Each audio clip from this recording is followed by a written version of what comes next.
Hello, so ito yung reading natin for Earth sign, Taurus, or Capricorn.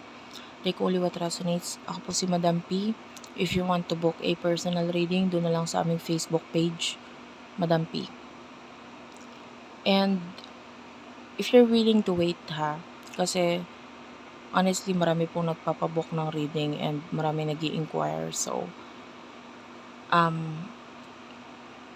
yung mga admin ko, sinabihan ko sila na meron tayong cut off. Like for example, nandun na dumating na sa point ng marami na yung naka-list na magpaparid sa akin. I-stop muna yung pag-entertain. So, if you're willing to wait, hintayin mo lang na sagutin ka. Ganon. Ibig sabihin, pag sinagot ka, open na ulit yung list. Pwede na ulit tumanggap ng reading.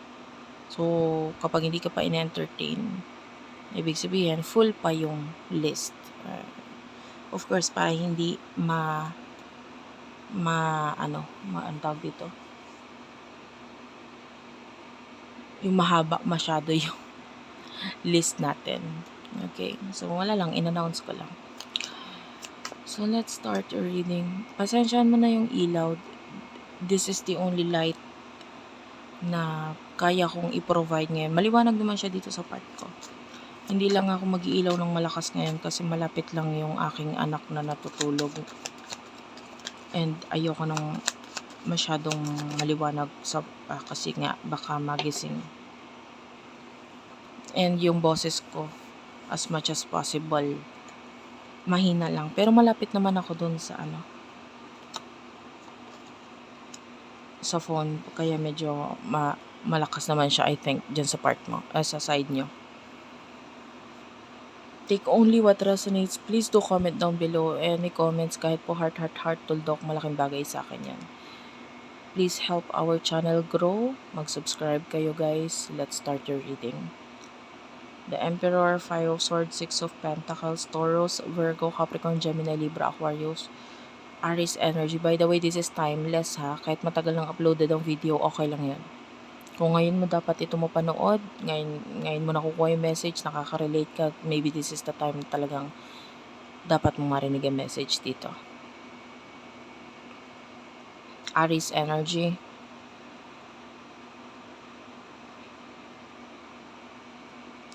Okay.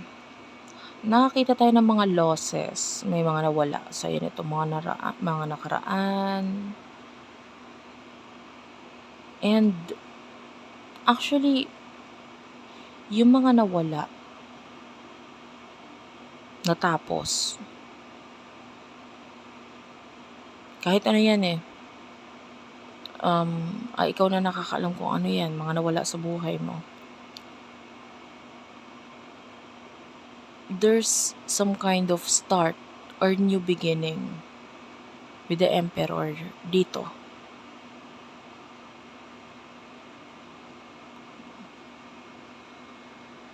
So, hindi siya talaga loss at all. Way siya para mangyari o maisakatuparan yung new beginning na ito. Okay? For example,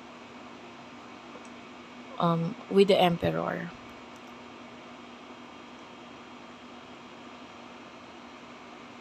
Five of Swords. For example, gamit, may nawala sa'yo. Money. It could be money. It could be career na nawala sa buhay mo. This is something very important. Pero, nawala man siya, nakapag-focus ka naman dito sa, like naging open yung kamay mo to accept new opportunity sa buhay mo. If it's money, gumawa ka ng paraan, may mga ginawa kang paraan or gagawin na paraan. Kasi of course, na problema ka dun sa nawala, diba? And then, nagkaroon ka ng mga contacts na naging dahilan for you.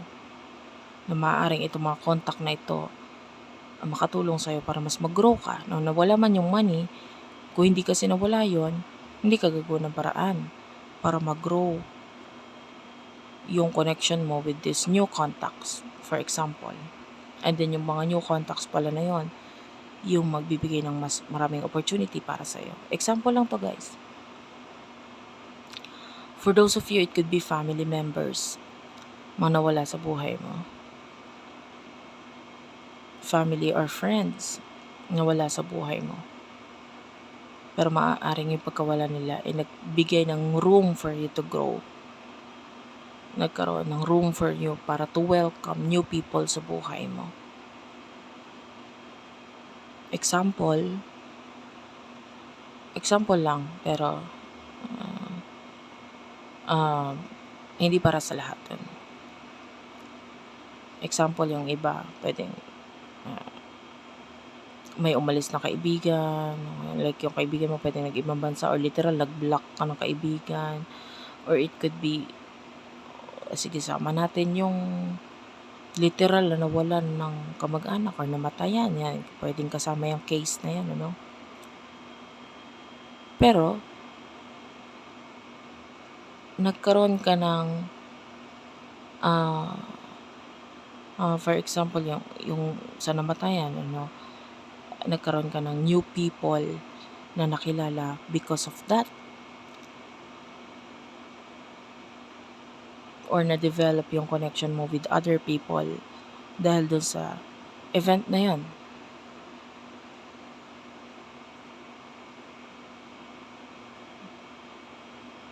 If these are friends na binlock or nawala sa buhay mo, lumipat or what, mas nakapag-focus ka sa ibang bagay. Kasi might be, yung connection mo sa kanila ay draining your energy, wasting your time.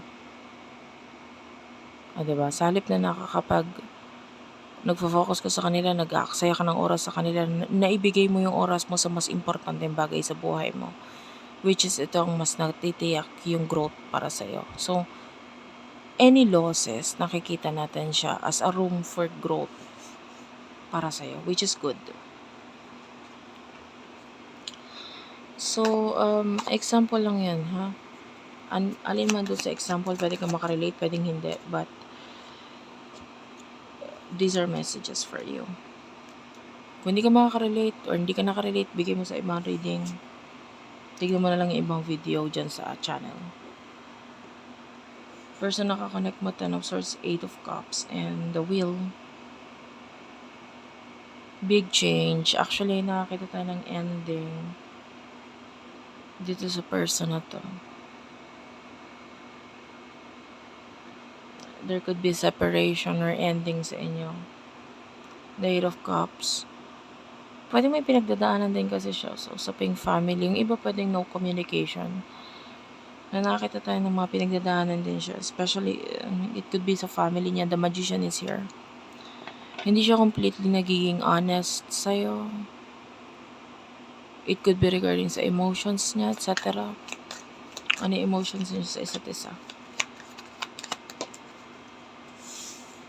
Emotions, you do have your the 10 of Cups. Okay.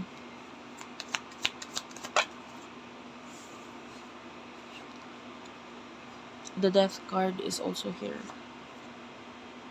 7 of Wands, Aries, Leo, Sagittarius, Scorpio, Cancer, Scorpio, Pisces energy.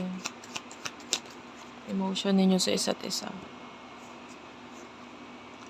10 of Wands, 10 of Pentacles, tatlong 10 na ito. Ay, 4. Mind you guys, we do have here 78 cards sa isang tarot deck. At 4 lang yung 10. The 10 of Swords, the 10 of Cups, the 10 of Wands, and the 10 of Pentacles. Tapos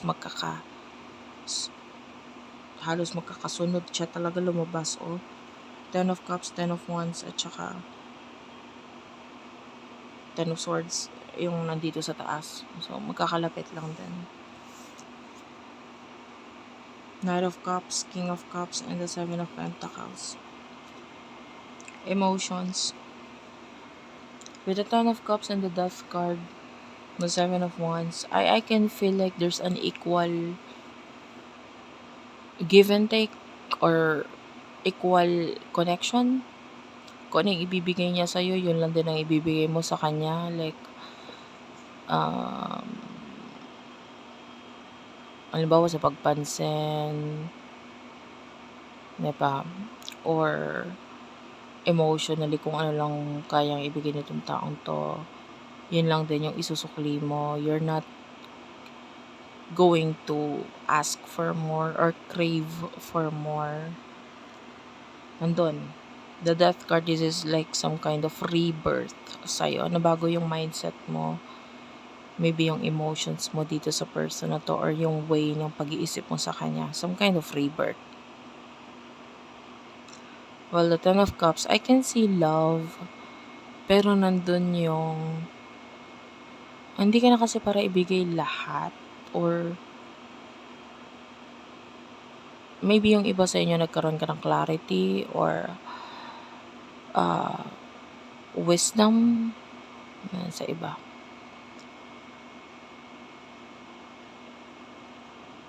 Ten of Wands,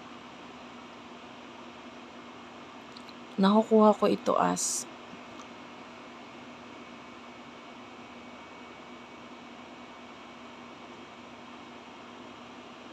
emotions ng person mo.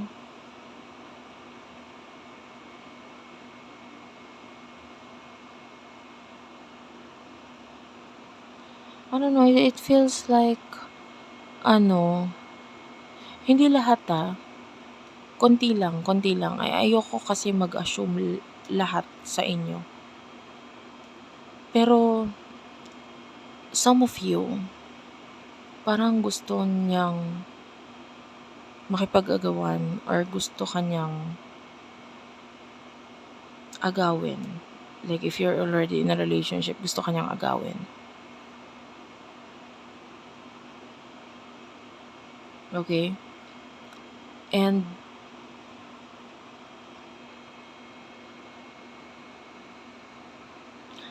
okay, you would know na ikaw tong tinutukoy ko kasi may binigay na siya sa'yong something before, especially something sweet like candy. Okay? So, ganun. Parang gusto niya and at the same time, na-challenge siya sa connection ninyo and it's giving this person excitement. Yun kasi yung parang masaya sa connection if there's excitement there para sa kanya, no? So, parang nandun yung feeling na parang gusto ko siyang agawin. Ganun. And you could be in another relationship already. Tapos parang gusto niyang agawin ka. Or agawin ka sa karelasyon mo. So, those are the sign. If this person already gave you something na mas matamis or sweet. Pero kung wala, this is not you or this is not your part. Itong part na to is don't take this. Konti lang kasi nakuha natin na makaka-relate dito. If this is not you, kung hindi ka nakarelate doon, ang emotion ng person na to is that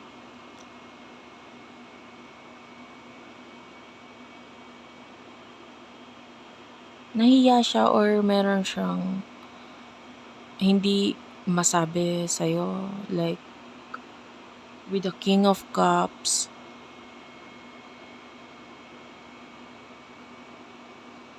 may emotions pero nandun yung boundaries. Knight of Swords, may mga tinatry siyang i-build or ayusin sa sarili niya. Okay? Nakita tayo dito ng mga pagta-travel or maybe short distance travel like maybe motorcycle or sasakyan, kotse. Pwedeng mahilig siya dito or yung career niya has something to do with this. Pagta-travel or short distance travel. Or maybe regarding car or motorcycle. I don't know.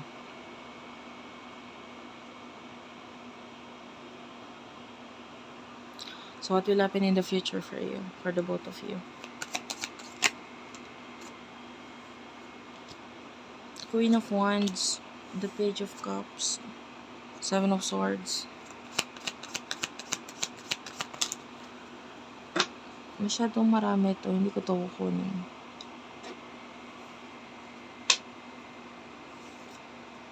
You're the High Priestess. This is like a soulmate connection.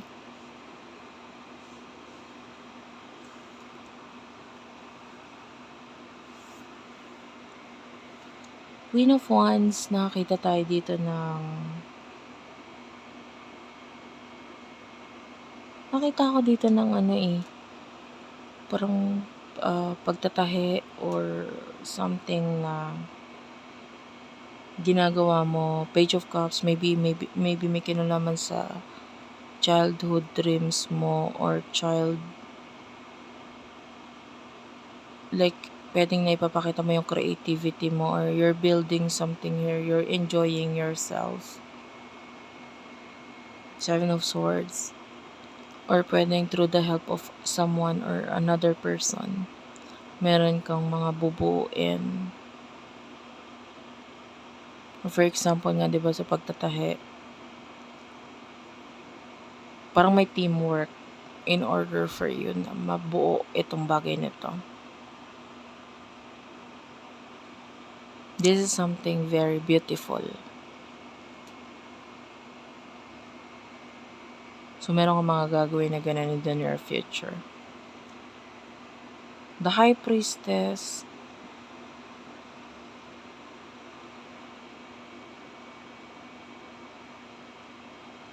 I mean, may kinalaman ito din sa person, especially may spiritual connection sa inyo. Some kind of guidance ang ibibigay sa kanya. Tell me more about the High Priestess. What's with the High Priestess? Spirit guides, angel guides. The Fool is here. I remember yung nabanggit ko kanina about pag-agaw. I can see this person na magte-take ng risk to like somehow do that something. Pwedeng tawagan or tumawag or makipag-communicate siya sa'yo.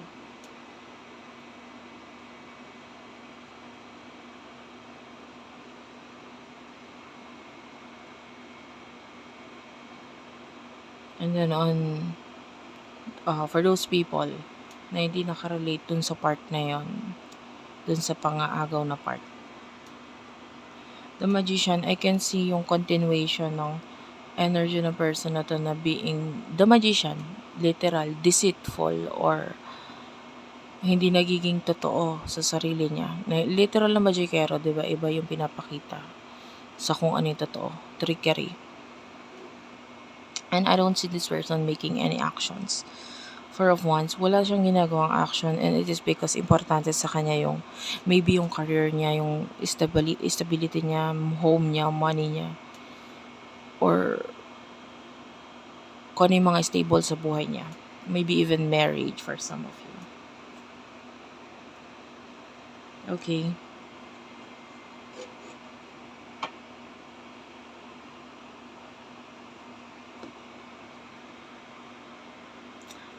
For those of you na may mga bagay na gustong i-end sa buhay mo, the Tower, the Four of Pentacles, I don't feel like it's possible for now. Yung paggawa ng desisyon or what. Kasi with the Page of Pentacles, nagiging ikaw rin to na maaaring maging wishy-washy about this. Especially with regards sa third party situation, like pwedeng hindi mo alam kung dapat mong gawin because of the mga persons na involved dito. So that's it for now. Thank you for watching. I love you all and bye-bye.